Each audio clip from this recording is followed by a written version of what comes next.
بسم اللہ الرحمن الرحیم۔ چند روز قبل سوشل میڈیا وغیرہ پر کچھ کلپ شیئر ہوئے جن میں ایک مذہبی تنظیم کے کچھ لوگ اور کچھ علماء کرام زمین کو ساکت اور سورج کو زمین کے گرد متحرک بتاتے نظر آئے۔ اس سے جہاں ایک طرف تو یہ تاثر پیدا ہوا کہ ہمارے علماء کرام جدید سائنسی حقائق سے شاید بالکل لا علم ہیں، وہیں ایک بڑی خطرناک بات یہ کہ وہ طبقہ جو دین کے علم سے دور ہیں کہیں یہ نہ سمجھ بیٹھیں کہ اسلامی عقائد اور سائنسی حقائق میں ٹکراؤ یا تضاد ہے۔ اس لیے اس مسئلے کا پس منظر سمجھنا ضروری ہے، تبھی ہم ان علماء کرام کے موقف کو بہتر انداز میں سمجھ پائیں گے۔ ان علماء کرام کے موقف کی اصل بنیاد برصغیر کے ایک مشہور عالم دین احمد رضا خان کا ایک رسالہ فوز المبین اور ان کے دیگر کچھ اور رسائل ہیں۔ احمد رضا خان ایک مشہور عالم دین تھے۔ ان کی پیدائش 1856 میں بریلی شہر میں ہوئی۔ یہ اعلیٰ حضرت اور فاضل بریلوی کے نام سے بھی مشہور ہیں اور ان کے شاگردوں کی کثیر تعداد ہے۔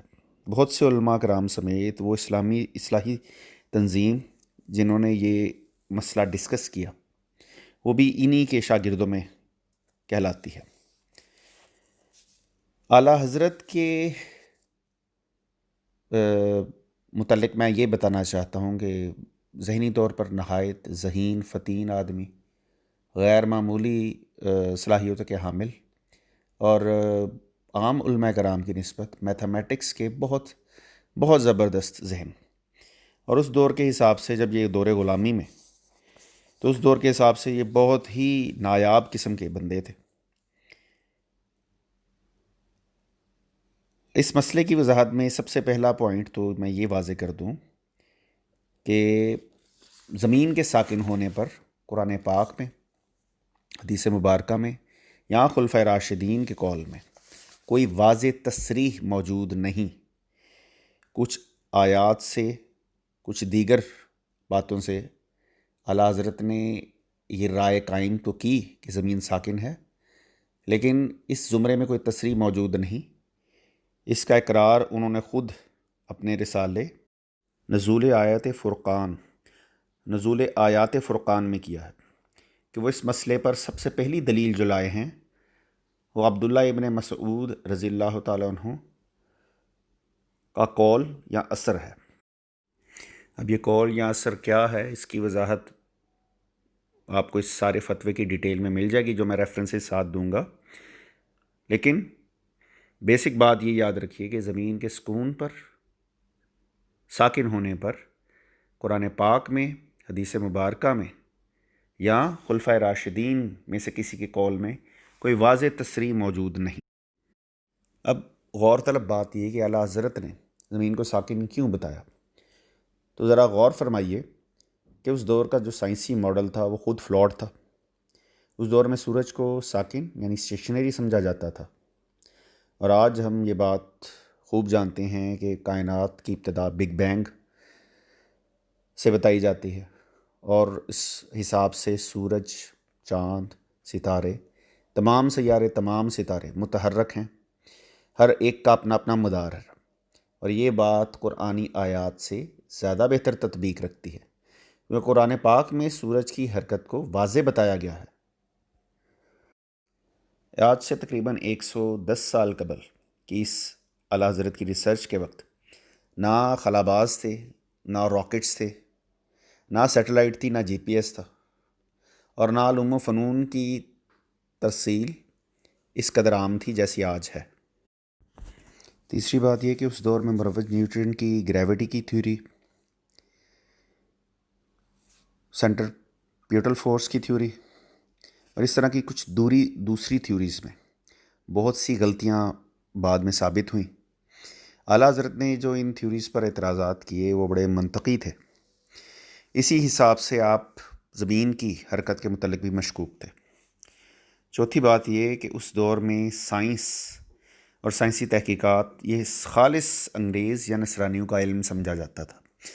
مسلمانوں میں یہ علم عام نہیں تھا، اس کی ترویج نہیں تھی، نامسلم سائنسدان تھے ناقدیم مسلمان سائنسدانوں کا میٹیریل مسلمانوں کو میسر تھا، تو مسلمانوں کے لیے یہ باتیں نصرانیوں کی باتیں تھیں، اور نصرانیوں کی باتوں پہ وہ کیسے پوری طرح یقین کرتے اس غلامی کے دور میں؟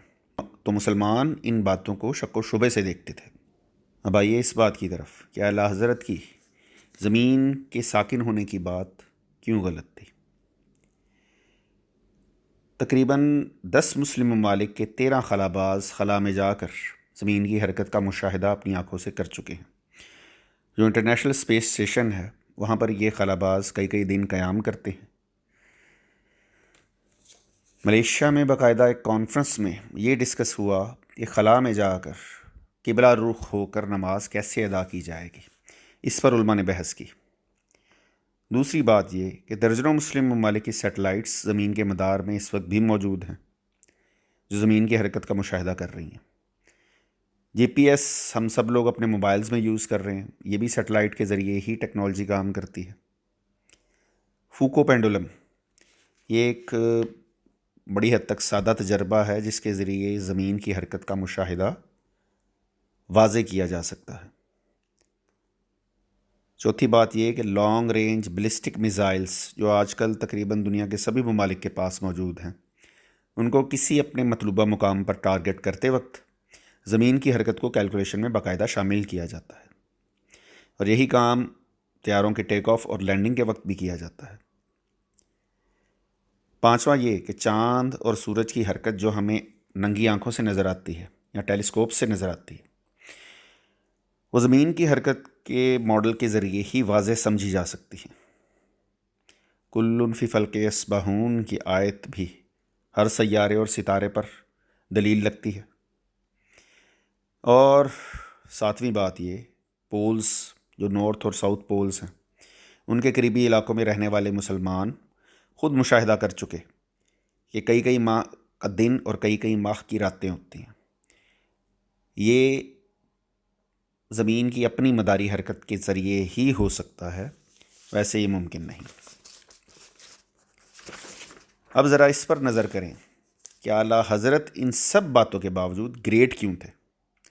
نمبر 1، جو اعتراض انہوں نے قائم کیے ہیں اور جو انہوں نے آرگیومنٹس اٹھائے ہیں اس پورے موقف اور اس رسالے میں جس کا میں نے پیچھے ذکر کیا، اور اس کے علاوہ فوز المبین بڑا مشہور رسالہ ہے ان کا، یہ سارے نہایت منطقی، لاجیکل اور سائنٹیفک ہیں، بلکہ ان کی اپروچ بڑی حد تک سائنٹیفک ہے، اور ظاہر ہے اسلام خود سائنٹیفک اپروچ کو سپورٹ کرتا ہے۔ ہمارے محدثین نے، ہمارے فقہا نے بڑی ہی سائنٹیفک اور بڑی لاجیکل ریسرچ کی ہے، اور ہمیشہ بڑی لاجیکل اور سائنٹیفک طریقے سے معاملات کو حقائق تک پہنچایا ہے۔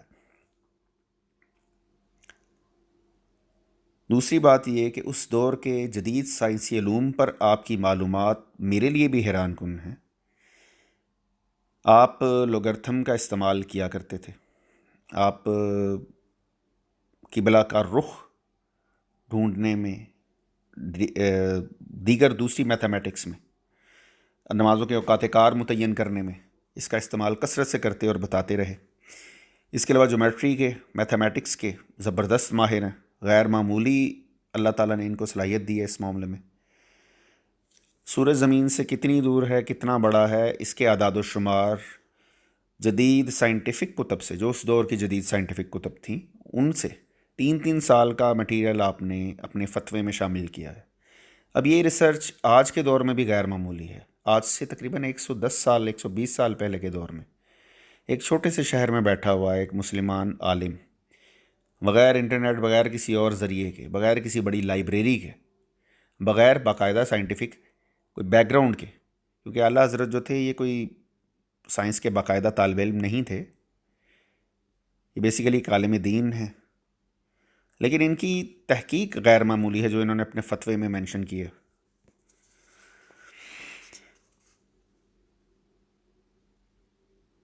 اور چوتھی بات یہ کہ آپ ہر سائنسی تحقیق کو، ہر سائنسی تھیوری اور بات کو رد نہیں کرتے، یعنی مخالفت بائے مخالفت آپ میں نہیں۔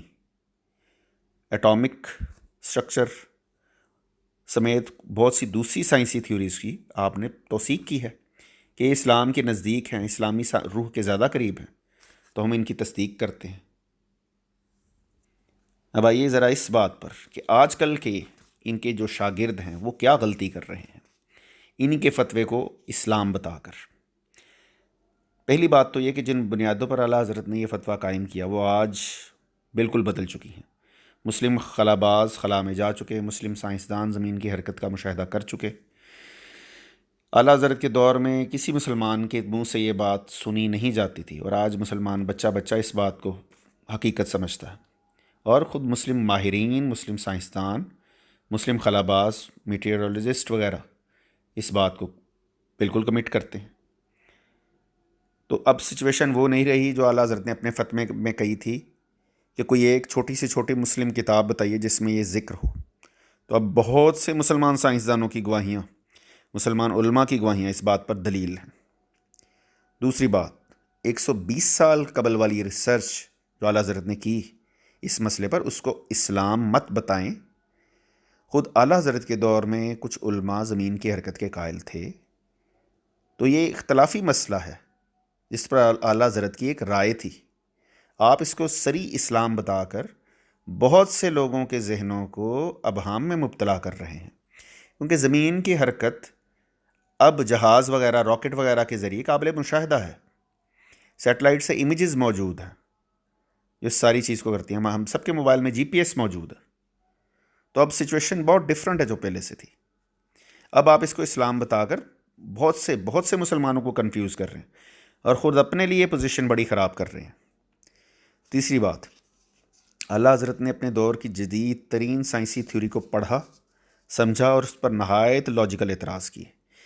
نیوٹن کی گریویٹیشنل جو تھیوری ہے کہ واٹ از گریوٹی، اس پر جو آپ نے اعتراض کیے ہیں وہ نہایت ہی لاجیکل اور اعلیٰ درجے کے ہیں۔